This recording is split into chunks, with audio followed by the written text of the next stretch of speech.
ये रिकॉर्डिंग इसमें होती जाएगी। हाँ इसमें हो जाएगी। मैं इसकी भी ई ड्राइव में सेव कर दूंगा। ई ड्राइव हो गया, ई ड्राइव। ठीक ठीक है, एक मिनट।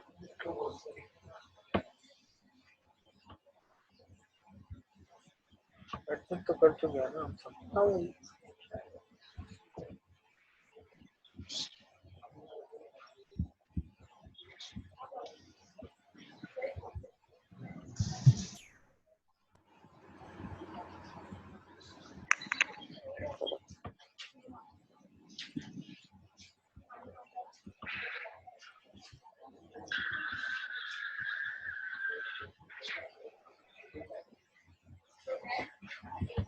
ये पीडीएफ फाइल है, ये कन्वर्ट कैसे नहीं होगा?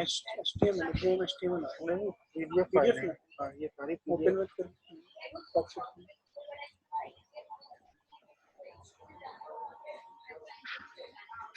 सर ये फाइल का जो है ना साइज पे नहीं, ये पीडीएफ फाइल है, मैंने खुद बनाई है।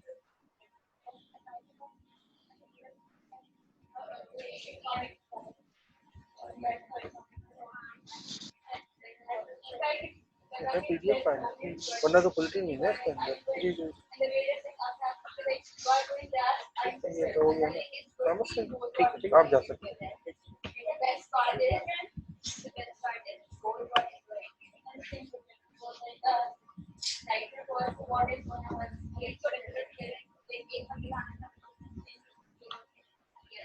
ओके क्लास, जो ऑनलाइन स्टूडेंट्स हैं, can you hear me? Yes, Yes, sir. sir. Yes, sir. Yes, sir.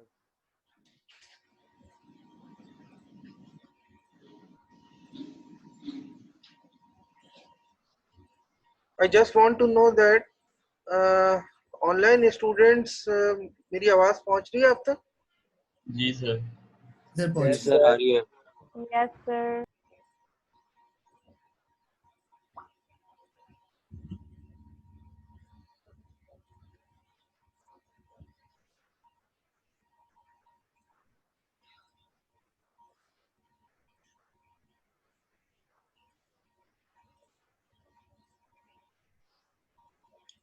एक मैसेज करके पूछ लेना कि आवाज आ रही है ऑनलाइन।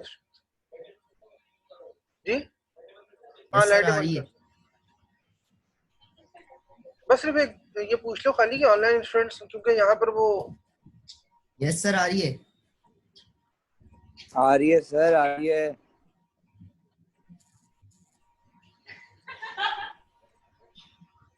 क्या हुआ ये? तो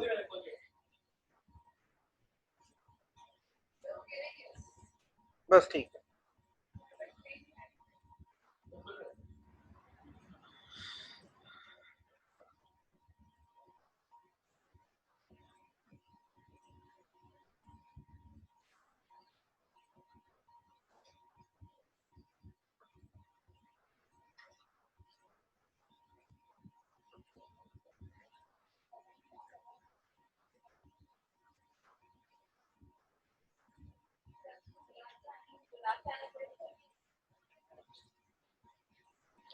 ये यहीं से ऑन हो जाएगा, तुम अगर इसको खड़े होकर कर दो, बटन प्रेस अगर।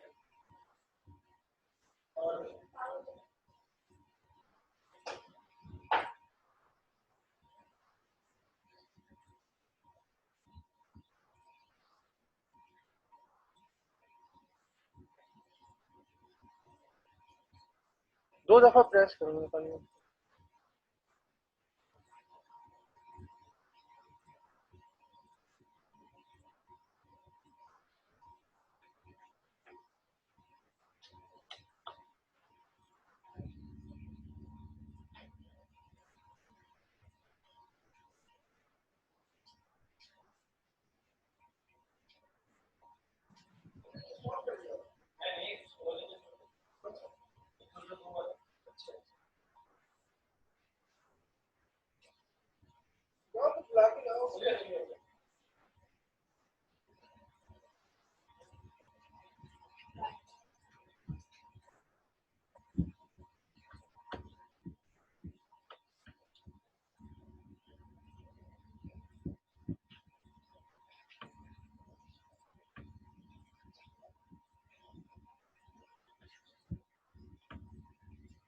ओके क्लास, अनफॉर्चुनेटली जो हमारा लास्ट लेक्चर था लास्ट क्लास में, वो आपको मालूम है कि उसके अंदर इतनी प्रॉब्लम हुई थी कि ऑनलाइन स्टूडेंट्स भी उसको नहीं देख पाए थे, और जो फिजिकली प्रेजेंट स्टूडेंट थे उनके लिए भी ये मसला था कि वो भी नहीं देख पाए थे इसको। तो हमें बहुत तेजी से गो थ्रू करना है टॉपिक्स को और आगे चलना है।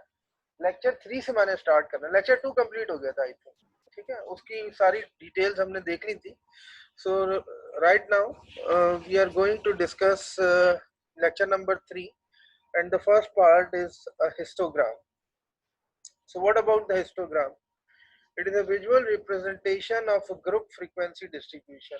Last class में मैंने आप लोगों को बताया था और बिल्कुल डिटेल में एक्सप्लेन किया था कि हमारे पास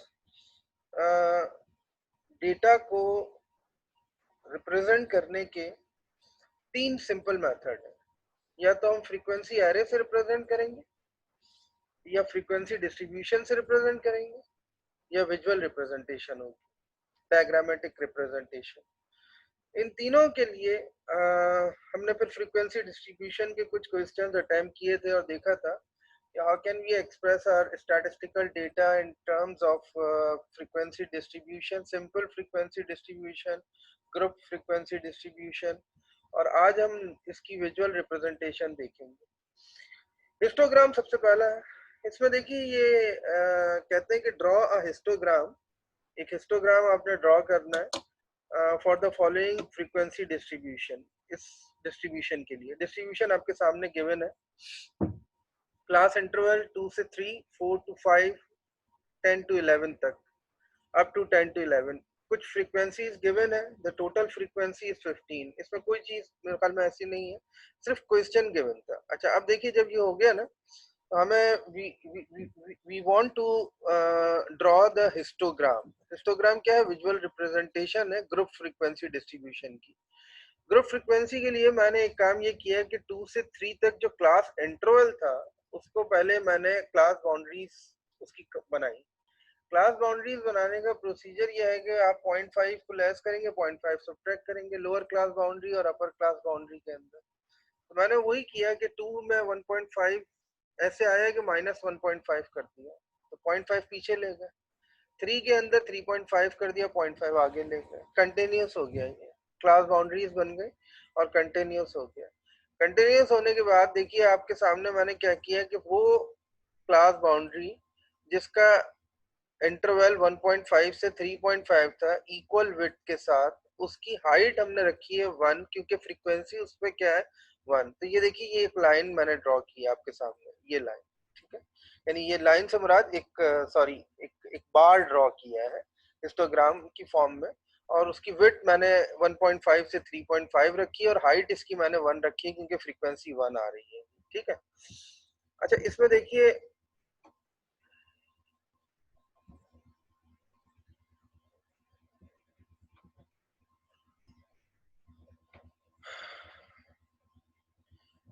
ये जो हमने हिस्टोग्राम ड्रॉ किया, इस हिस्टोग्राम में जितने भी बार हमने ड्रॉ किए हैं वो according to the frequency draw किए हैं। जितनी फ्रीक्वेंसीज गिवन थी उसके अकॉर्डिंगली हमने उतने बार ड्रॉ कर दिए, ठीक है। अब इसके बाद हम एक और पॉइंट की तरफ आते हैं, दैट इज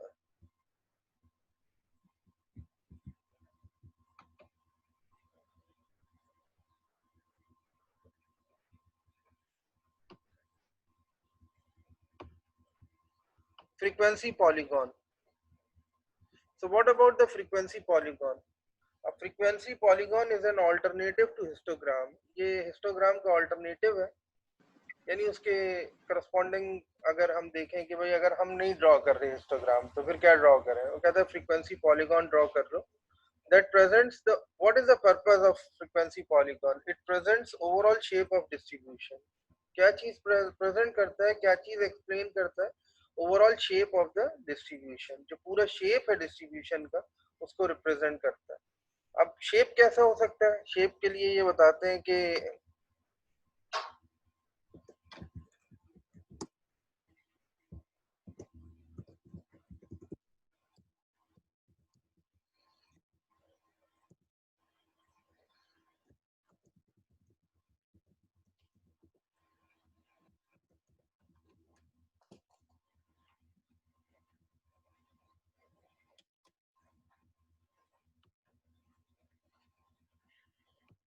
सर अब शेप के लिए ये बताते हैं कि it can be drawn by taking the mid values of the class intervals on the x-axis.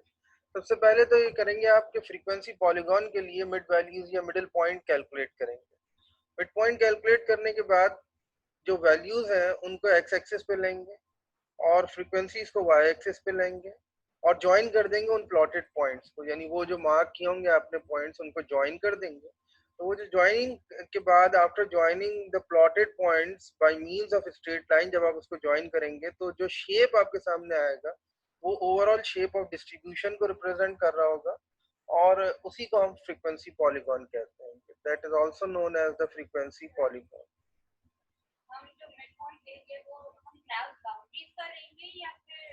अगर हमारे पास क्लास इंटरवल गिवन है तो हम बस डायरेक्टली उसका मिड पॉइंट ले लेंगे, नॉट नेसेसरी कि हम उसके लिए अपर क्लास बाउंड्री और लोअर क्लास बाउंड्री बनाएं और कंटिन्यूस करें उसको।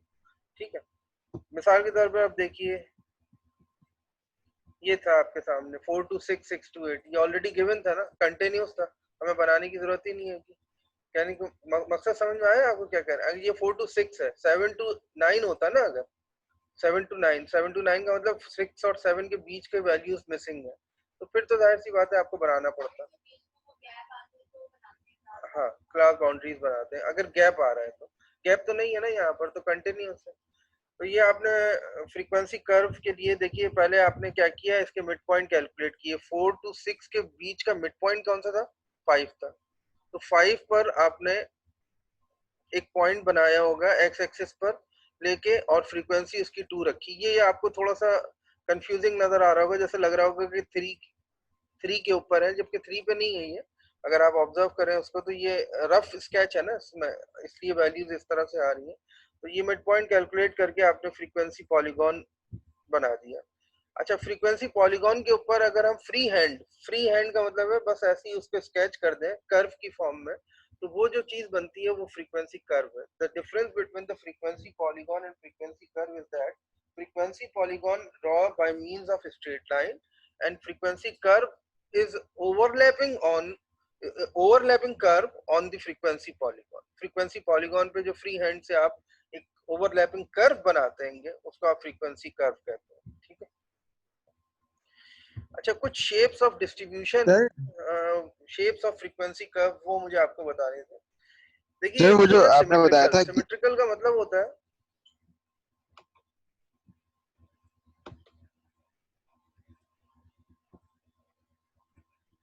सिमेट्रिकल का मतलब है कि अगर आप उसमें एक वर्टिकल लाइन या हॉरिजॉन्टल लाइन ड्रॉ करें और वो शेप डिस्ट्रीब्यूट हो जाए 2 इक्वल पार्ट्स में और एक दूसरे की रिफ्लेक्शन हो एक तरह से, तो उसको हम ये कहते हैं कि this is the symmetric curve. वो कर्व क्या होगा? सिमेट्रिक कर्व होगा।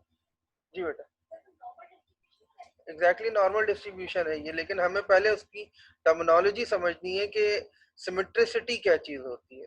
नॉर्मल डिस्ट्रीब्यूशन है लेकिन हम we are not talking about right now the distribution, हम तो अभी सिर्फ कर्व की नेचर को अंडरस्टैंड कर रहे हैं। ठीक है, उसके बाद ये कहते हैं कि positively skewed curve, negatively skewed curve. Positively skewed curve का मतलब राइट टेल जो है ना, ये राइट टेल ज्यादा होगी और ज्यादातर फ्रीक्वेंसी कहाँ ऑब्जर्व हो रही होगी? राइट हैंड साइड पर। इस तरह के कर्व को हम पॉजिटिवली स्क्यूड कर्व कहते हैं। अगर देखिए मैं सिमेट्रिसिटी नहीं बताता आपको तो जाहिर है आप नहीं बता सकते कि पॉजिटिवली स्क्यूड कर्व कौन सा है, नेगेटिवली स्क्यूड कर्व कौन सा है। उसको डिस्टिंग्विशिंग फीचर्स उसके अंडरस्टैंड करने के लिए we need to understand the symmetricity. इसी तरह से कहते हैं नेगेटिवली स्क्यूड, अगर लेफ्ट टेल है और ज्यादातर वैल्यूज लेफ्ट साइड पर नजर आ रही हैं आपको, तो हम कहते हैं this is the negatively skewed curve. ठीक है, या नेगेटिवली स्क्यूड शेप।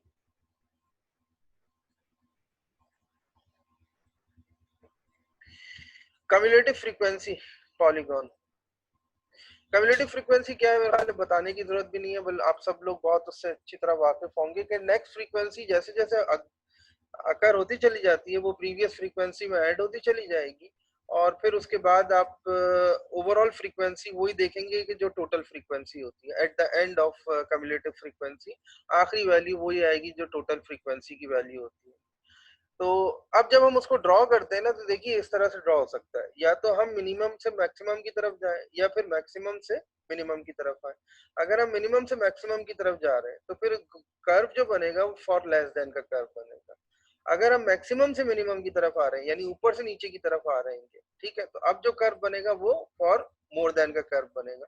यानी हम इस तरह से ड्रॉ कर सकते हैं ना कि फर्ज करें मैक्सिमम फ्रीक्वेंसी या टोटल फ्रीक्वेंसी 20 है, तो अब मैं 20 से स्टार्ट करूं तो नीचे वाले पॉइंट पर आऊंगा, नेक्स्ट फ्रीक्वेंसी उससे कम होगी, नेक्स्ट फ्रीक्वेंसी उससे कम होगी। तो इस तरह के कर्व्स को जब हम ड्रॉ करते हैं तो दो दो पर्सपेक्टिव में ड्रॉ करते हैं, या तो मोर देन का कर्व होगा या फिर लेस देन का कर्व होगा फ्रीक्वेंसी, कम्युलेटिव फ्रीक्वेंसी का। एक और चीज है सिंपल बार डायग्राम।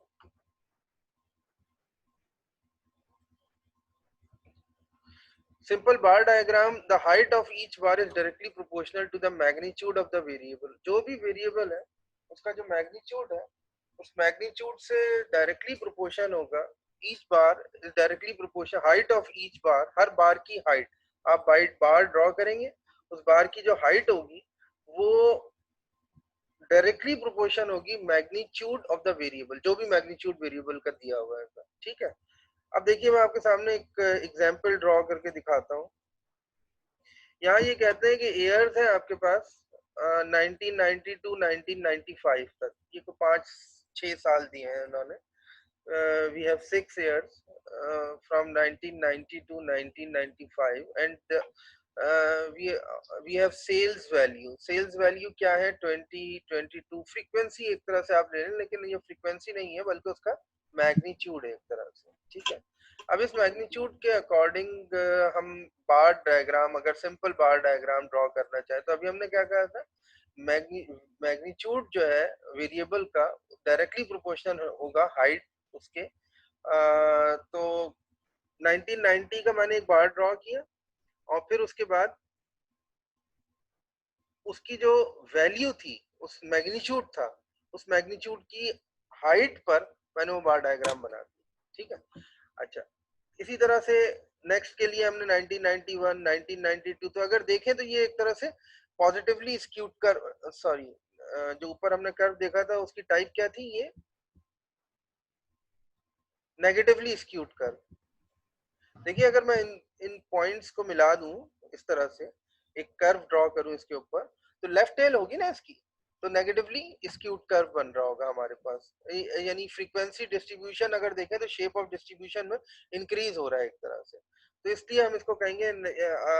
लेकिन इस वक्त राइट नाउ हम इसको डिस्ट्रीब्यूशन शेप नहीं शो कर रहे, इस वक्त हम सिर्फ ये देख रहे हैं कि बार डायग्राम सिंपल बनती कैसे। तो magnitude of the variable is directly proportional to the height of the bar. Multiple bar diagram उससे थोड़ी सी डिफरेंट है। एक से ज्यादा वेरिएबल जब गिवन होंगे आपके पास, एक मोर देन वन वेरिएबल, अगर एक से ज्यादा वेरिएबल गिवन है तो उस सूरत में आप मल्टीपल बार डायग्राम बनाएंगे। Multiple bar diagram is to be made between the 2 or 3 phenomena over a number of years. मैंने कहा ना यहाँ नंबर ऑफ ईयर्स की इन्होंने बात कर ली है, लेकिन नंबर ऑफ ईयर्स से ज्यादा आप ये कह सकते हैं कि मल्टीपल जब वेरिएबल गिवन होंगे तो हम उस सूरत में बार डायग्राम बनाएंगे, मल्टीपल बार डायग्राम। अब आप गौर से देखिए ईयर्स दिए 96, 97, 98, डिवीजन है उसमें फर्स्ट, सेकंड, थर्ड। फर्स्ट के आगे उसकी फ्रीक्वेंसी, सेकंड के आगे उसकी फ्रीक्वेंसी, थर्ड का कॉलम भी फ्रीक्वेंसी को रिप्रेजेंट कर रहा है। तो अब देखिए 3 बार बनाए मैंने, और 96 में फर्स्ट डिवीजन 8, इसको जिस हाइट पे रखा होगा वो 8 हाइट होगी। इसको 96 में ही सेकंड जो हमने रखा है उसकी हाइट कितनी 18 है, और थर्ड की हाइट 28 है। अब इसमें एक बात समझिएगा कि ये जो बनाया ना बार, यहाँ मैंने तो ज़ाहिर रफ स्केच किया है और पेंसिल से बना रहा था, पेन से लेक्चर नोट्स में। आप इसको डिफरेंट कलर से रिप्रेजेंट करते हैं, डिफरेंट कलर से रिप्रेजेंट करेंगे तो हर बार एक बार फर्स्ट डिवीजन का होगा, एक कलर आप रिप्रेजेंट कर देंगे, एक बार सेकंड का होगा, या आप इसमें क्रॉसिंग कर दें या डॉट लगा दें या शेड कर दें इसको, तो ये होगा कि तीनों बार्स एक दूसरे से डिस्क्रिमिनेट हो रहे हो, मतलब उनका जो डिस्टिंग्विशिंग फीचर है वो उनका कलर होगा या उनका शेप होगा, जो भी आप उसको शेड करेंगे, ठीक है। तो इसको मल्टीपल बार डायग्राम कह रहे हैं। हम बहुत क्विकली अब आगे चलेंगे, कंपोनेंट बार डायग्राम देखेंगे कि what about the component bar diagram. Class first year second year boys, इसका जरा जल्दी से आप लोग बार डायग्राम बनाएं, ऑनलाइन जो स्टूडेंट है वो भी और आप लोग भी जरा जल्दी से इसको बनाइएगा, इसका कंपोनेंट बार डायग्राम क्या बनेगा।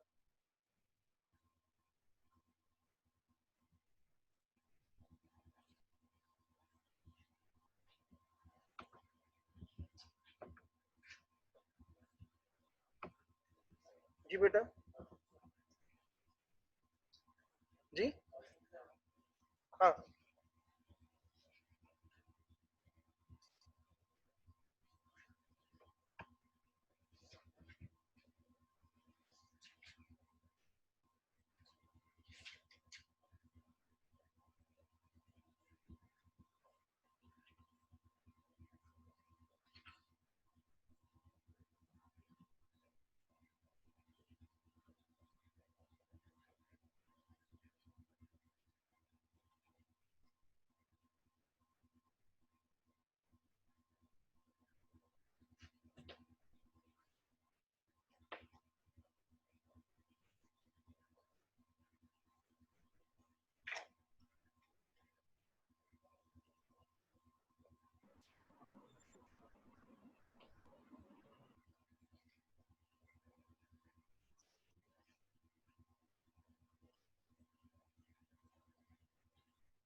बेटा आपको कोई प्रॉब्लम नहीं है बनाने, समझ नहीं आ रहा है? नहीं,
जो हमारे ऑनलाइन स्टूडेंट्स हैं उन्होंने बना लिया है अगर ये, तो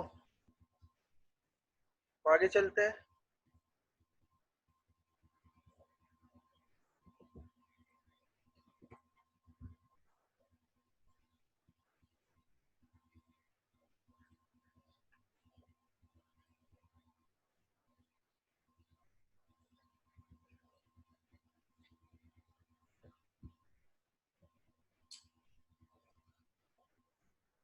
हाँ बेटा बन गया।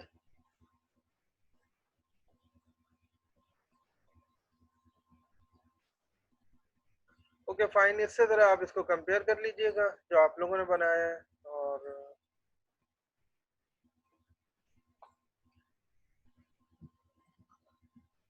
चलिए आगे चलते हैं। पाई diagram is also the graphical device of circular shape broken into subdivisions। बिल्कुल एक सर्कुलर फॉर्म में होगी, डिफरेंट सेक्टर्स बनेंगे, वो सेक्टर्स रिप्रेजेंट कर रहे होंगे डिफरेंट वेरिएबल्स की फ्रीक्वेंसी को या उसके मैग्नीट्यूड को। कैसे बनते हैं? The subdivision are also called the sector. पहली बात तो ये कि उनको सेक्टर्स कहते हैं, दूसरी बात ये कि वो बनते कैसे हैं ये देखना है। तो इसके लिए एक फार्मूला दिया होगा आपको। फार्मूला क्या है? कुछ इस तरह से कि कंपोनेंट वैल्यू, सही, मिसाल के तौर पे घर के अंदर चार चीजों में उसका जो बजट है या जो उसके एक्सपेंडिचर है उनको डिफाइन किया, क्लॉथिंग, फूड, इलेक्ट्रिसिटी या यूटिलिटीज और इस तरह से। अब कौन सा प्रोपोर्शन ज्यादा है, कौन सा प्रोपोर्शन कम है, कौन सा प्रोपोर्शन मीडियम है, ये हमें मालूम करना है। तो उसके लिए हम बार वगैरह यूज नहीं करते, पाई डायग्राम यूज करेंगे। वो डिफरेंट सेक्टर्स की फॉर्म में आपको एक विजुअल इंस्पेक्शन में फौरन बता देगी कि क्या इसका प्रोसीजर है, यानी मतलब किस वेरिएबल का कितना मैग्नीट्यूड एक तरह से ऑब्जर्व हो रहा है। ये देखिए 360 से इसलिए मल्टीप्लाई कर रहा हूँ इसको कि यहाँ जो सर्कुलर एंगल है वो पूरा सर्कल का जो एंगल कंप्लीट होता है वो 360 डिग्री या 2 पाई आर जो उसका पूरा सरकमफेरेंस होता है ना। तो हम 360 डिग्री ले रहे हैं इसको डिग्री की फॉर्म में, रेडियन फॉर्म में हम नहीं ले रहे हैं, ठीक है। तो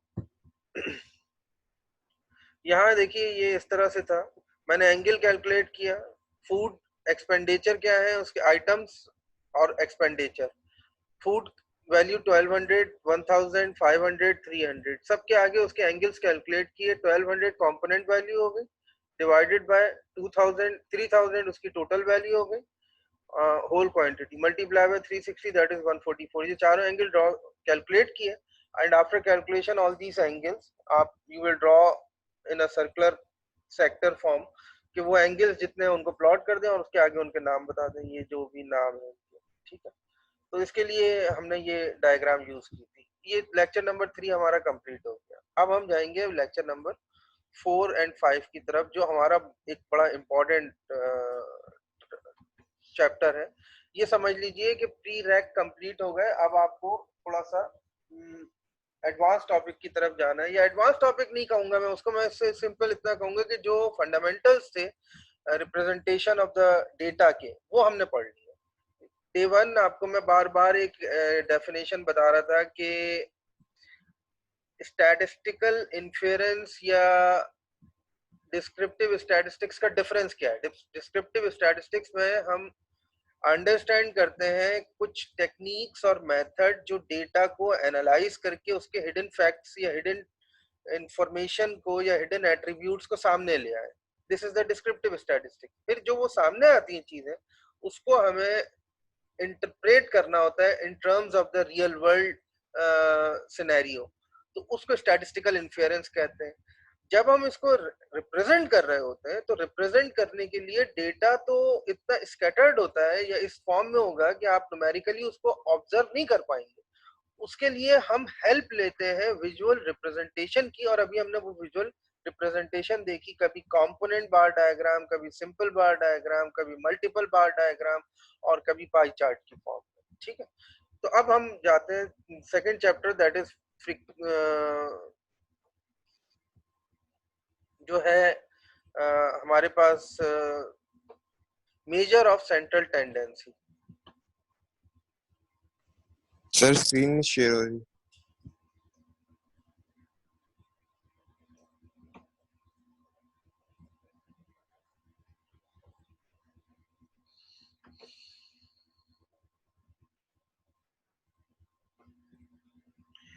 अच्छा, सेंट्रल टेंडेंसी का मतलब हम क्या लें? अगर एक तरह से देखें, मैं आपसे पूछूं how do you define the central tendency. आपके पास डेटा है, स्टैटिस्टिकल डेटा है, क्वांटिटेटिव वैल्यूज है। अब वो हेलो सर। वैल्यूज जाहिर है कोई न्यूमेरिक फॉर्म में अगर आप देखेंगे तो हर एक की कुछ ना कुछ वैल्यू होगी। अब मैं बार बार ये कहता हूँ कि जैसे हमारी एक क्लास है उसमें 50 स्टूडेंट बैठे हैं, 50 स्टूडेंट्स हैं आर सिटिंग ओवर हियर, तो उनकी एज का अगर हम देखें तो वो सेंट्रल पॉइंट क्या होगा? कोई एक सेंट्रल पॉइंट होगा। मैं सबकी एजेस अलग अलग नोट कर लेता हूँ। इंडिविजुअल नोट करने के बाद उनको अगर मैं ऑब्जर्व करता हूँ तो देखता हूँ कि 19 से 20 के बिटवीन सारी वैल्यूज लाया कर रही है। ज्यादातर स्टूडेंट्स की एज जो है, एज ब्रैकेट वो 19 टू 20 के अराउंड लाया कर रहा है।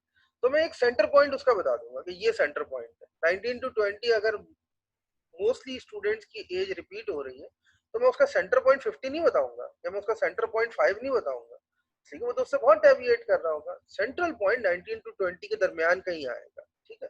या तो 19 ले लूंगा या 20 ले लूंगा या 19 और 20 के बिटवीन कोई वैल्यू ले लूंगा, ठीक है। तो इस तरह से इसको हम ये कहते हैं कि ये फ्रीक्वेंसी डिस्ट्रीब्यूशन को अगर हम समराइज फॉर्म में लिखें तो पहली बात तो ये कि हमने उसको स्टैटिस्टिकल डेटा को रिप्रेजेंट कर दिया, but if you want to compare 2 और मोर सेट्स ऑफ डेटा, यानी 2 सेट्स ऑफ डेटा या 2 से ज्यादा सेट्स ऑफ डेटा, तो फिर कंपैरिजन नहीं हो सकता उसका. No comparison is possible unless and until we find a certain single representative value of the data. जब तक कोई single representative value ना हो आपके पास डेटा की, ठीक है.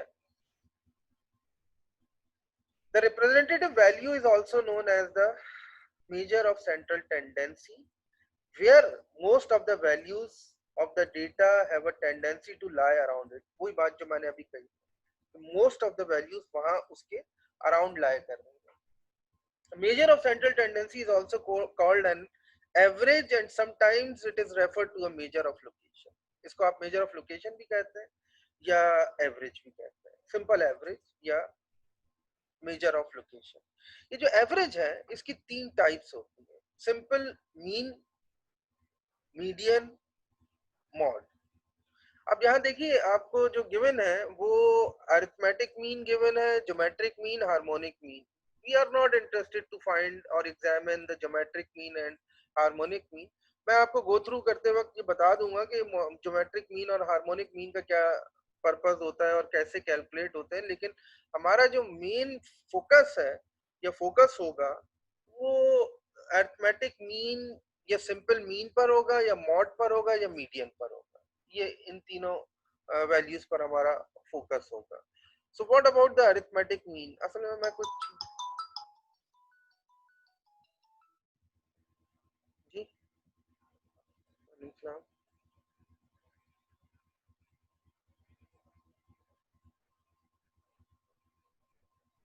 स्क्रीन, सॉरी यार, तुम मुझे बताएं तो आप लोग को.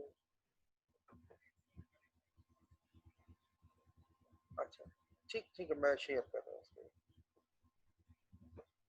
आप लोग थोड़ा मुझे ना जो फिजिकली प्रेजेंट है वो याद दिला दिया करें. मैं मतलब उसमें होता हूँ फ्लो में बढ़ाता चला जाता हूँ. वो बच्चे बेचारे वहाँ वेट कर रहे हैं कि सर स्क्रीन शेयर नहीं हो.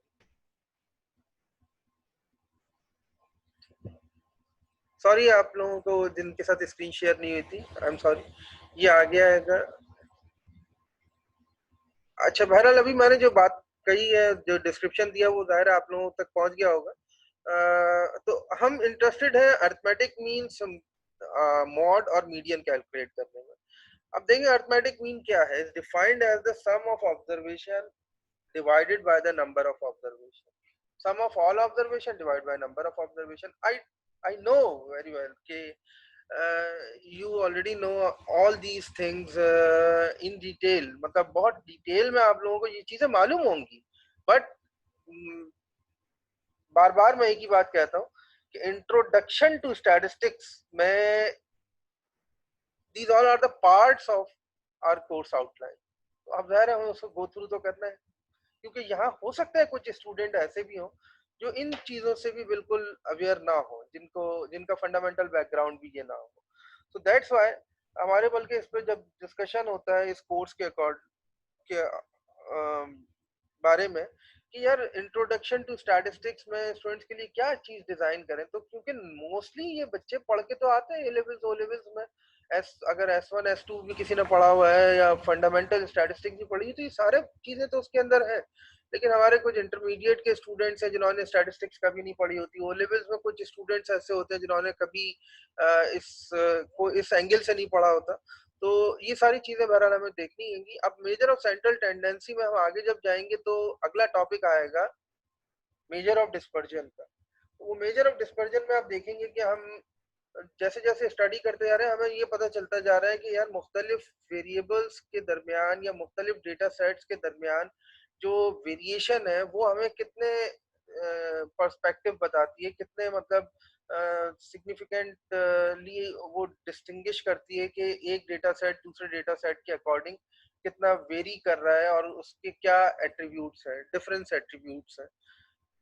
अब देखिए ये तो मैंने आपको बता दिया है कि अरिथमेटिक मीन सिंपल क्या चीज है. Summation of x divided bye n. अगर फ्रीक्वेंसी भी गिवन है तो इसके लिए हम इस तरह से बताएंगे. पहले आप एक एग्जांपल देख लें. अरिथमेटिक मीन ये नंबर्स दिए हुए हैं, 5 नंबर्स को ऐड किया, 5 नंबर्स को ऐड करके total frequency, total number of values से या नंबर ऑफ ऑब्जर्वेशन से डिवाइड कर दिया। ये तो सिंपल इसका मीन आ गया 8.4। सेकंड क्वेश्चन में भी इसी तरह से है, इसकी जरूरत नहीं है कि एग्जाम्पल नंबर 3 में भी इसी तरह से है, इसकी भी जरूरत नहीं है। ये आप तीनों से मैंने गो थ्रू करना था। हाँ, अब ये क्वेश्चन देखिए, ये क्वेश्चन देखिए, if the mean of the following numbers is 17 find the value of के। एक वैल्यू मिसिंग है और कहता है मीन ये गिवन है, बस वैल्यू मालूम कर लो। तो समीशन ऑफ एक्स में आपने ऐड कर दिया और के की वैल्यू मीन की वैल्यू को 17 से इक्वेट किया और के वैल्यू कैलकुलेट कर ली। ये देखिए जैसे इसमें है, के की वैल्यू 21 आ गई। अगला क्वेश्चन नेक्स्ट देखते हैं। The mean of 10 numbers is 8। 10 different numbers है, उनका मीन 8 आ गया, ठीक है। If an 11 number is now included in the results, the mean becomes 9. What is the value of the 11th number? Next 11th number की value बताएंगे, ठीक है। टोटल सम कैलकुलेट करेंगे, टोटल सम कैलकुलेट करने के बाद जो मीन वैल्यू दी हुई है 10 नंबर्स की, उससे इक्वेट कर देंगे, ठीक है। तो इसमें हमने कहा ना बहुत तेजी से हमें गो थ्रू करना है, कोई ऐसी चीजें है नहीं। Summation of x divided by 10 is equal to 8 से सब इक्वेट किया, summation of x is equal to 80। अब हमें 11 नंबर कैलकुलेट करना है, तो summation of x divided by 11 is equal to 9। Summation of x is equal to 99 आ गया। अब आप दोनों का डिफरेंस अगर कैलकुलेट कर लेंगे, समीशन ऑफ x 11 नंबर का और 10th नंबर का, तो ये जो वैल्यू आएगी 19, ये असल में 11th नंबर होगा, ठीक है। अच्छा, यहाँ हमने करेक्ट मीन कैलकुलेट करना था। क्वेश्चन की नेचर कुछ इस तरह से है कि 10 ऑब्जर्वेशंस है, the mean came out to be 22.5, ये बता दिया ना। Later on checking it is discovered that an observation 19 was incorrectly recorded. एक observation incorrectly record, whereas the correct value was 15। और फिर करेक्ट वैल्यू भी बता दी उन्होंने कि करेक्ट वैल्यू क्या है। तो calculate the correct mean from these information. आपने पहले तो फर्स्ट 10 नंबर्स की या ऑब्जर्वेशन का मीन कैलकुलेट किया, that is 22.5। Incorrect total of 10 observation summation of x रख के कैलकुलेट किया, दैट इज 225। ये अगर आप सेकंड स्टेप देखें तो correct total observation 10 observation 225 minus 19 plus 15, यानी वो नंबर जो इनकरेक्ट हुआ था उसको आपने सब्ट्रैक्ट कर दिया और वो नंबर जो कि करेक्ट था उसको आपने ऐड कर दिया। तो ये total 22 to 221। So correct mean of 10 observation 221 divided by 10, that is 22.1। ये करेक्ट मीन आ गया। अब यहाँ देखते हैं एक प्रॉपर्टी क्या है, प्रॉपर्टीज ऑफ अरिथमेटिक मीन। देखिए स्टेटमेंट क्या लिखा हुआ है, the sum of the deviations of the values from their mean is 0।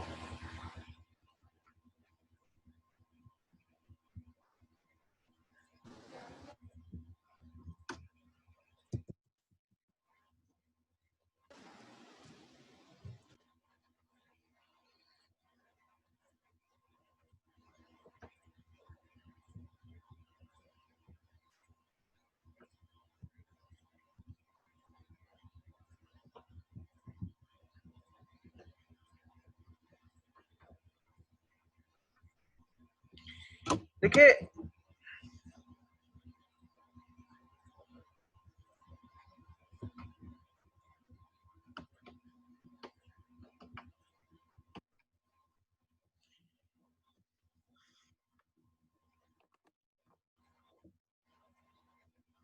देखिए फर्ज कीजिए ये वैल्यू है ना आपके पास, ठीक है, ये वैल्यू है। अब डेटा यहाँ है, कभी यहाँ है, कभी यहाँ है, ये इसकी एक सेंट्रल वैल्यू है, लेट सपोज। तो अब क्या कर रहे हैं, ये सारी वैल्यूज जो है ना डेविएट कर रही हैं इस सेंट्रल वैल्यू से। ये इतनी डेविएट कर रही हैं, ये इतनी डेविएट कर रही हैं। तो अब डेविएशंस जो है, अच्छा अगर फर्स्ट करें मैं ये पॉइंट देता हूँ और इसके अराउंड इस तरह से वैल्यूज बना देता हूँ, तो सेंट्रल वैल्यू से डेटा की डेविएशन बहुत ज्यादा नहीं है, उसके क्लोज है, उसकी प्रॉक्सिमिटी में है। तो ये जो डेविएशंस है ये कहते हैं कि the sum of the deviations of the values from their mean, जो जितनी डेविएशंस तुम कैलकुलेट करोगे उन डेविएशंस का जो सम है ना उसकी मीन वैल्यू से उन डेविएशंस का सम ऑलवेज जीरो आएगा। तो आप क्या कहेंगे, summation of x minus x bar is equal to zero. Deviation का सम जीरो है, ये प्रूफ करना है आपको। प्रूफ करना है या इसको आप कैलकुलेट करके ये बताएंगे कि देखिए डेविएशंस का सम जीरो आ रहा है, ये चीज हम देखते हैं। So for the data given below, verify that the sum of the deviation from mean is zero. ये दिए जी बेटा, ये स्क्रीन शेयर कर दिए नहीं, शेयर तो ये तो पहले से शेयर की थी ना, ठीक है। अच्छा जनाब, अब देखिए ये डेटा दिया हुआ है, कहते हैं कि इनकी डेविएशंस का सम जो है वो जीरो आएगा। आपने कॉलम बना लेना, ठीक है, और एक्स आई माइनस एक्स बार कैलकुलेट कर लेंगे। तो पहले तो आप मीन कैलकुलेट कर लें, 22 plus 17 plus 27 something divided by 6, तो ये 120 बाय 6 एक्स बार आ गया। फिर आपने x माइनस 20 कैलकुलेट किया। x का मतलब यह है हर इंडिविजुअल ऑब्जर्वेशन में से माइनस कर दे x बार को, मीन को। तो ये कॉलम बन गया आपके पास। इस कॉलम के अंदर अगर आप सबका समीशन ले लें ना, ये डेविएशन है बेसिकली, ये वाला जो कॉलम नजर आ रहा है आपको ये डेविएशंस का कॉलम है। इन डेविएशंस का जो टोटल सम आ रहा है वो क्या आ रहा है, जीरो आ रहा है। तो यही बात इन्होंने कही थी, the sum of deviation is always zero आएगा, ठीक है। अच्छा, इसके बाद देखिए यहाँ ये कह रहे हैं एक और प्रॉपर्टी है या थ्योरम आप कह सकते हैं, the sum of squares of deviation, the sum of squares of deviation from arithmetic mean, from arithmetic mean is zero और इज मिनिमम। मिनिमम होगा, क्या चीज मिनिमम होगी, जो डेविएशन है वो खाली डेविएशन नहीं बल्कि उन डेविएशन का स्क्वायर्स, जो उनकी डेविएशन है उनका स्क्वायर और उसका समीशन। यानी अगर आप इस तरह से देखें इसको तो हम कहेंगे कि ये अगर सेंट्रल पॉइंट है, ये इसकी डेविएशन है, तो अगर मैं इसकी डेविएशन निकालूं, ये x बार है, लेट सपोज ये xi है, xi का मतलब x1 x2 x3। तो अब अगर मैं कहूं कि xi माइनस ऑफ x बार का होल स्क्वायर, वहां तो हम डेविएशन कैलकुलेट कर रहे थे, अब यहाँ डेविएशन का स्क्वायर कैलकुलेट कर रहे हैं। तो अगर डेविएशन का स्क्वायर मैं सबका कैलकुलेट करूं और उसका समीशन लूं तो ये मिनिमम आएगा। अब मिनिमम का मतलब क्या है, आइए जरा देखते हैं इसको।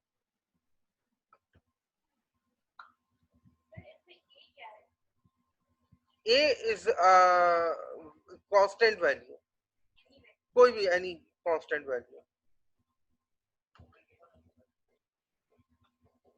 जी। अब देखिए यहाँ पर इन्होंने बताया A is any constant and A is not equal to x बार, ये कभी भी उसके बराबर नहीं होगा, वरना तो वो तो फौरन जीरो हो जाएगा ना, ठीक है। अगर x बार, जब मैं अगर A is not equal to x बार इसलिए कह रहा हूँ कि अगर A की वैल्यू x बार जितनी हो गई तो वो तो फिर जाहिर है जीरो कर देगा पूरी वैल्यू को। यहाँ ये कहते हैं कि फॉर वैल्यूज ऑफ 4 6 8 10 एंड 12 ये वैल्यूज दी हुई है, वेरीफाई दैट, वेरीफाई करें कि ये मिनिमम आएगा या लेस देन आएगा, ठीक है। आपने क्या किया, x लिखा, पहले कॉलम बनाया, उसके बाद आपने x minus 4 x minus 6 x minus 8 10 12 ये क्या चीज है, ये सारी इंडिविजुअल ऑब्जर्वेशन आपने x में से माइनस कर दी, ठीक है। यानी एक तरह से xi माइनस x बार का मतलब क्या है कि कांस्टेंट वैल्यू ले रहे हैं आप जो इंडिविजुअल ऑब्जर्वेशन। अच्छा, अब ये लेने के बाद आप देखिए कि पहली वैल्यू आपने 4 ली तो 4 माइनस 4 का होल स्क्वायर जीरो आ गया। फिर दूसरी वैल्यू x माइनस 6 के लिए गए, 4 माइनस 6 का मतलब माइनस 2 का square is also equal to 4, 16 36 64, बाकी सब भी कैलकुलेट कर लिया आपने, सारे कैलकुलेट कर लिए, कॉलम्स बनाए, कॉलम्स बनाने के बाद 120 से लेके 60 40 60 120। अब इन ऑब्जर्व कीजिए इन सारी वैल्यूज को, ये जितनी वैल्यूज है ना, ये जितनी वैल्यूज है, पहले तो आप ये देखिए कि summation of x by n आप कैलकुलेट करेंगे तो x बार आ जाएगा, यानी एवरेज आ जाएगा। वो कितना आ रहा है आपके पास इस वक्त? 8 आ रहा है, 8 आ रहा है ना। तो जो डेविएशन का स्क्वायर है is always less than the, मैंने अभी बताया था कि वो मिनिमम होगा। तो आप देखिए एक्स आई माइनस एक्स बार, ये ऊपर सारे आपने एक्स आई माइनस एक्स बार कैलकुलेट किए, ऊपर क्या कैलकुलेट किए? एक्स आई माइनस एक्स बार। जी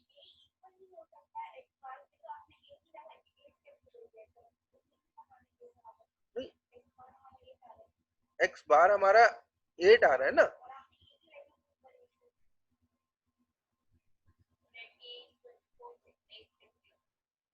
नहीं, ए तो इस पूरी सीरीज के बराबर है ना, इन ऑब्जर्वेशन के बराबर है। ए की वैल्यू खाली 8 थोड़ी ली है कोई, ये तो पूरी एक कांस्टेंट सीरीज है, उसके अंदर नंबर्स गिवन है ना, 4 6 8 10 12 ये सब गिवन है, इसमें एक्स बार थोड़ी है ये। ए का मतलब तो ये है कि ये पूरी सीक्वेंस गिवन है आपके पास, इन ऑब्जर्वेशन को देखते हुए आपने एक्स बार कैलकुलेट किया। इस वक्त जो मैं बात बताना चाह रहा हूँ वो ये है कि एक्स आई माइनस एक्स बार का होल स्क्वायर समीशन। तो एक्स आई क्या है? आपने इंडिविजुअल ऑब्जर्वेशन रखी, माइनस एक्स बार की जगह क्या रखता हूं मैं? 8। लेट सपोज एक्स बार की जगह क्या रखता हूं? 8। तो अब देखिए मुझे जो बात समझानी है वो ये देखिएगा, एक्स आई माइनस 8 का होल स्क्वायर।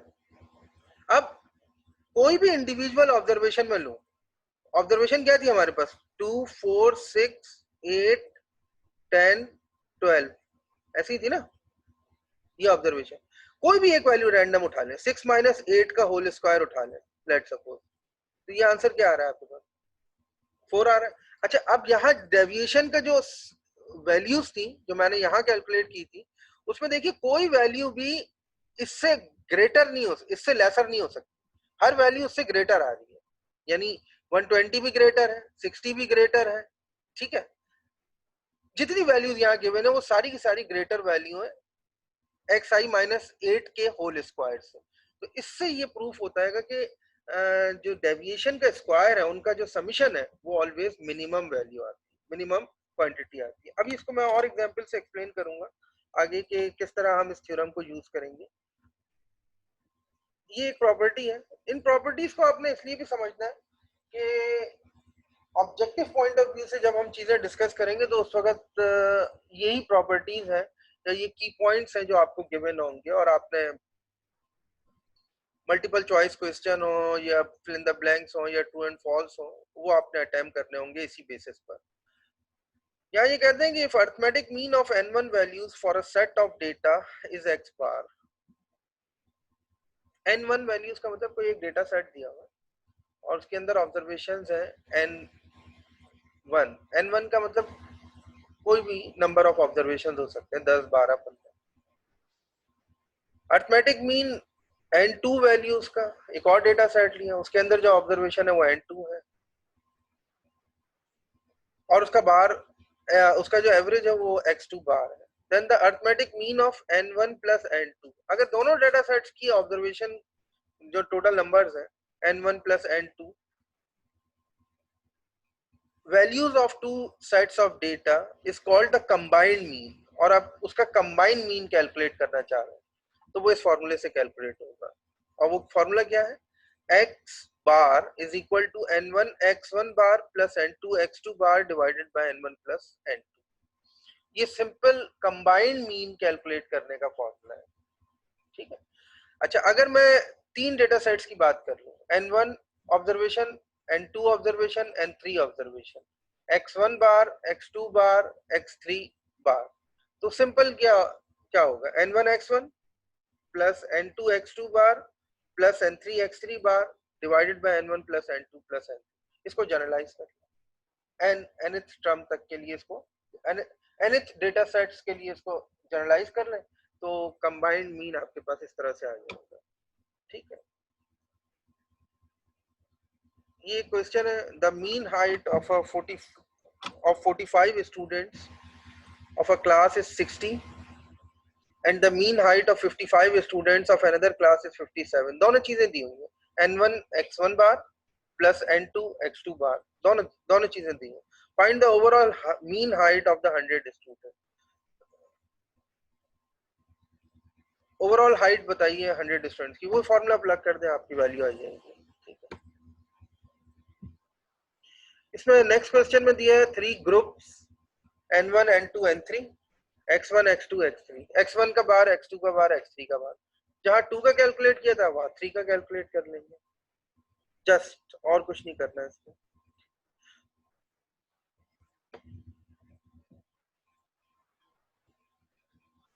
अच्छा जनाब, यहां देखते हैं, if a constant is added और subtracted to each value of the variable. अगर कोई कांस्टेंट ऐड या सब्ट्रैक्ट कर रहे हैं आप ईच वैल्यू, हर वैल्यू में से वेरिएबल की, the arithmetic mean will also be added or subtracted by the same constant। Arithmetic mean में भी वो वैल्यू ऐड भी होगी और सब्ट्रैक्ट भी होगी। जो काम करोगे, ऐड करोगे तो ऐड करनी पड़ेगी, सब्ट्रैक्ट करोगे तो सब्ट्रैक्ट करनी पड़ेगी। ठीक है, हाँ, फाइनल वैल्यू मतलब y is equal to a x plus b है, y bar is equal to a x bar plus b है।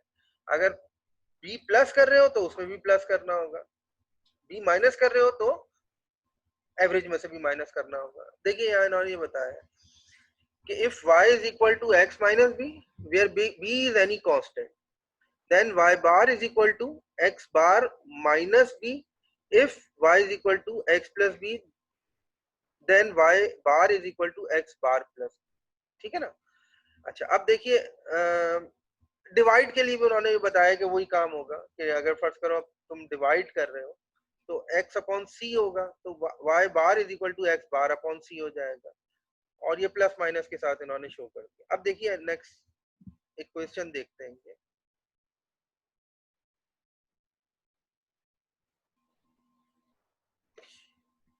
थोड़ा कैलकुलेट कीजिएगा इसका y बार।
ऑनलाइन जो स्टूडेंट्स हैं हमारे, वो भी जरा जल्दी से इसको कैलकुलेट कर लें, ये क्या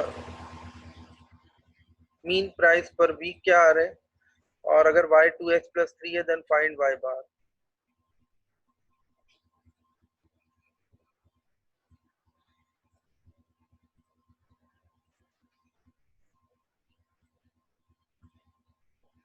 प्लीज मेक अ करेक्शन, ये y is equal to 2x plus 3 नहीं है, माइनस 3 है। 2x प्लस 3 जहां लिखा हुआ है ना, ये माइनस 3 है, 2x माइनस 3 है।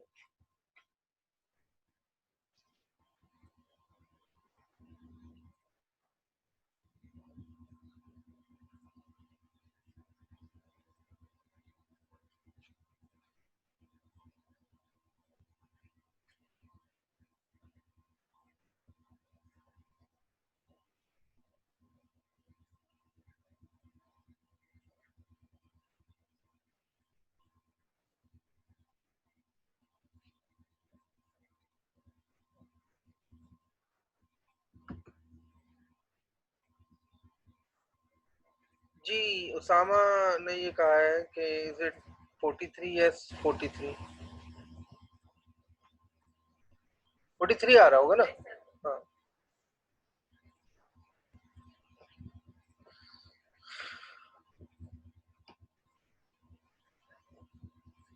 ठीक है, नेक्स्ट उस पर चलते हैं।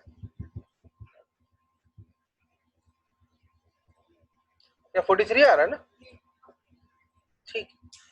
Following are the temperature x in centigrade recorded in a certain city. देखिए अब वही चीज है, बार बार रिपीट होगी ना, 2-3 क्वेश्चंस में। हम इस वक्त मैंने ये बुक इसलिए कंसीडर की है कि इसमें न्यूमेरिकल प्रॉब्लम्स बहुत सारे हैं, मतलब वैरायटी ऑफ प्रॉब्लम्स आपको मिल जाएगा। एक टॉपिक से रिलेटेड 15, 17, 20 के अराउंड क्वेश्चंस होते हैं। तो हम हर तरह के वैरायटी क्वेश्चंस अगर देख लेंगे तो जाहिर है फिर हमें न्यूमेरिकल प्रॉब्लम्स को सॉल्व करने में कोई मसला नहीं रहेगा। अलबत्ता यह है कि जो उसकी थ्योरेटिकल एक्सप्लेनेशन है वो मैं ऑलरेडी टॉपिक स्टार्ट करने से पहले इतनी डिटेल में बता देता हूँ कि उसकी थ्योरेटिकल अंडरस्टैंडिंग भी स्टैब्लिश हो जाती है। हमने 2 बुक्स फॉलो करनी है, मैंने बताया, एक डॉक्टर नील वेस की इंट्रोडक्टरी स्टैटिस्टिक्स और introduction to statistics by Walpole 3rd edition. ठीक है, वेस की जो बुक है, नील की जो बुक है, वो आपने 9th एडिशन लेना है। मैंने मेंशन किया हुआ है कोर्स आउटलाइन में ना, एलएमएस पर बुक भी है और ऑनलाइन नहीं, हाँ ठीक है, मैंने एलएमएस पे शेयर की हुई है बुक। हाँ, तो वो रेफरेंस के तौर पे अगर हम उस बुक को देखें तो उसमें मैं आपको क्वेश्चन मार्क करूंगा। अभी तो ये लेक्चर नोट्स है ना जो मैं पढ़ा रहा हूँ, हर चीज आपके सामने से गो थ्रू होती चली जा रही है, क्वेश्चंस आप देखते जा रहे हैं, सॉल्व करते जा रहे हैं। मुझसे पूछ रहे हैं कोई चीज अगर बतानी है तो मैं उसको एक्सप्लेन कर रहा हूँ, लेकिन अब उसके बाद प्रैक्टिस क्वेश्चंस होंगे ना, तो वो प्रैक्टिस क्वेश्चन में जो मार्क करूंगा उसकी आपने प्रैक्टिस करनी होगी। वो फाइनल एग्जाम के लिए या क्विज़ेस के लिए होंगे, तो वो बुक आपने फॉलो करनी है नील की। अगर कोई और अच्छी बुक मुझे नजर आई तो मैं वो भी शेयर कर लूंगा आप लोगों के साथ, बल्कि आई थिंक मैंने एंडरसन की बुक शेयर की हुई है एलएमएस के ऊपर। अगर आप एलएमएस खोलेंगे then you will find K Anderson introductory statistics by Anderson की एक बुक भी शेयर की हुई है। इन रेफरेंस बुक का काम क्या होता है, आप कोई भी बुक उठाएंगे फंडामेंटल, आप देखेंगे कि उसके अंदर फर्स्ट चैप्टर डेटा रिप्रेजेंटेशन से रिलेटेड है, second chapter major of central tendency से रिलेटेड है, third chapter measure of dispersion से रिलेटेड है। तो इसका मतलब है सारी बुक्स में तो सेम है, बस यह है कि उन हर बुक का अपना एक पैटर्न होगा, एक फॉर्मेट होगा कि जिससे वो क्वेश्चन को एक्सप्लेन करेगा। तो मैंने इस वक्त जो बुक फॉलो की है उससे हम मेजॉरिटी न्यूमेरिकल प्रॉब्लम्स कर रहे हैं ताकि आप लोगों को उसकी अंडरस्टैंडिंग में कोई प्रॉब्लम ना हो। आगे देखते हैं क्या कहते हैं ये। Arithmetic mean of a from a frequency distribution, arithmetic mean from a frequency distribution. Difference देख लें, कुछ भी नहीं है, वही चीज है, x1 plus x2 plus xn divided by total number of values होता। यहाँ पर क्या कर रहे हैं, फ्रीक्वेंसी डिस्ट्रीब्यूशन गिवन है तो f1 x1, f2 x2, f3 x3, frequency multiply हो रही है अपनी वेरिएबल वैल्यू से। ठीक है, so x bar is equal to f1 x1 plus f2 x2 plus f3 x3 up till fk xk और divide by summation of f।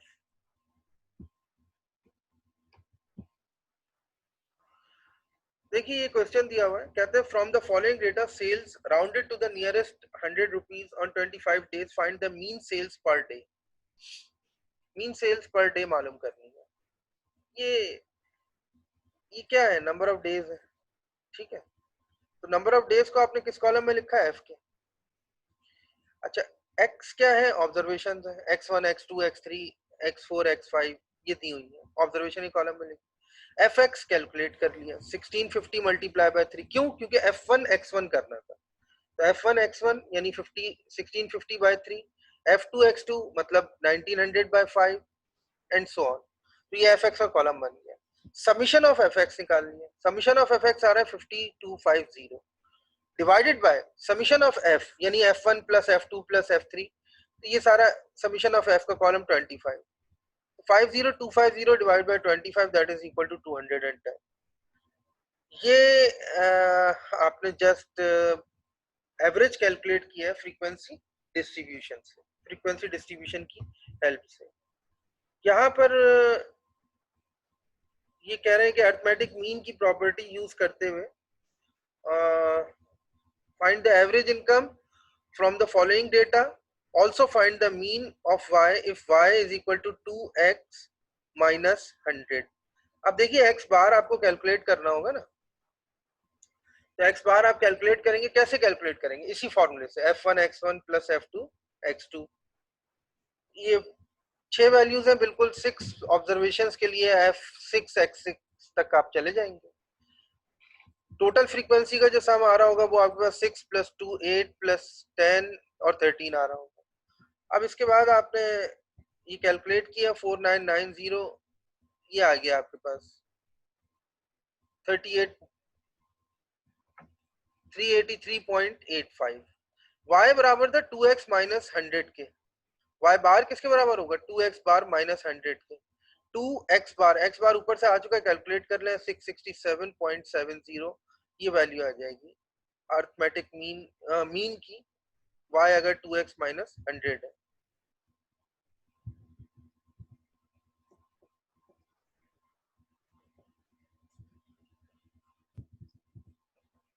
ये फिर वही चीज है, arithmetic mean from a frequency distribution group data के लिए formula वही रहेगा f1 x1 plus f2 x2 upon f1 plus f2।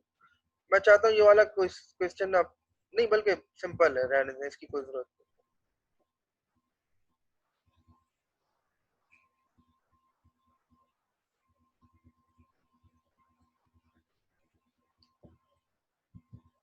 Question देख लें, आप लोगों को मेरे ख्याल में कोई कंफ्यूजन नहीं होगी इस क्वेश्चन।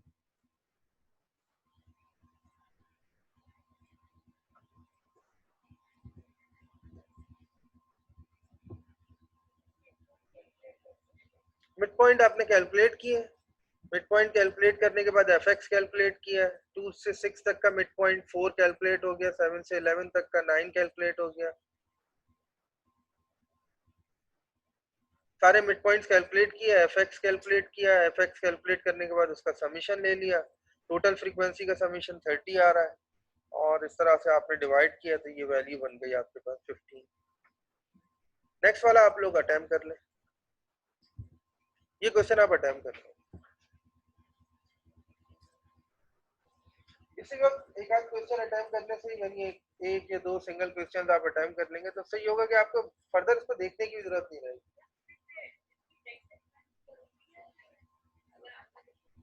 जी,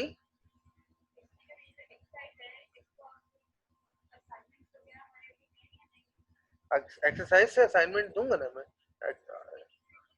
नहीं अभी तक कोई नहीं। असल में आप लोगों की क्लास का तो अनफॉर्चुनेटली हुआ ये था कि 2 क्लासेस तो ऑलमोस्ट हो ही नहीं पाई। फर्स्ट क्लास में भी यही हो रहा था, सेकंड क्लास में भी यही हो रहा था, कभी माइक अवेलेबल नहीं है, कभी कोई मसला है, कभी कोई मसला है। तो वो अब आपने देखा होगा कि आईटी वाले प्रेजेंट हैं यहाँ पर, अलर्ट खड़े हुए हैं कि हाँ भाई ठीक है। मैंने बात की थी जब कंप्लेन की थी, तो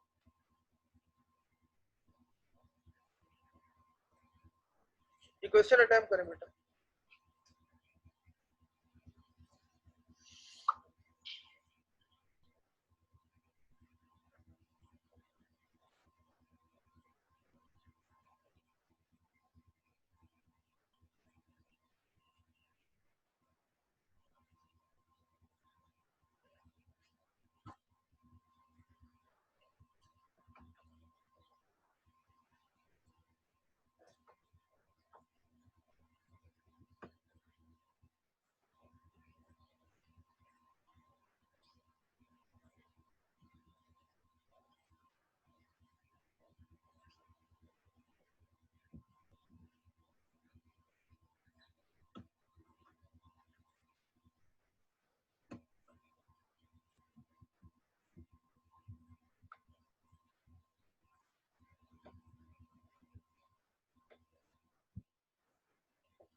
— 65.58 आंसर आ रहा होगा।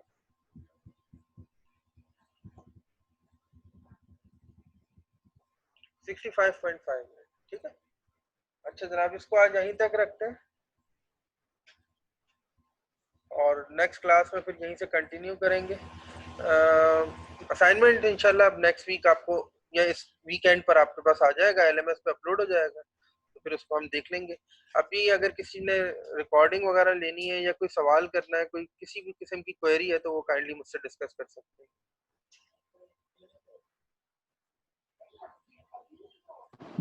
Hello sir. क्या?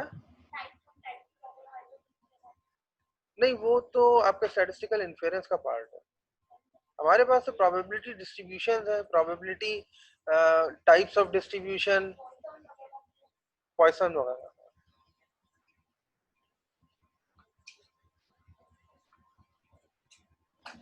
सर क्या रिकॉर्डेड लेक्चर अपलोड होगा?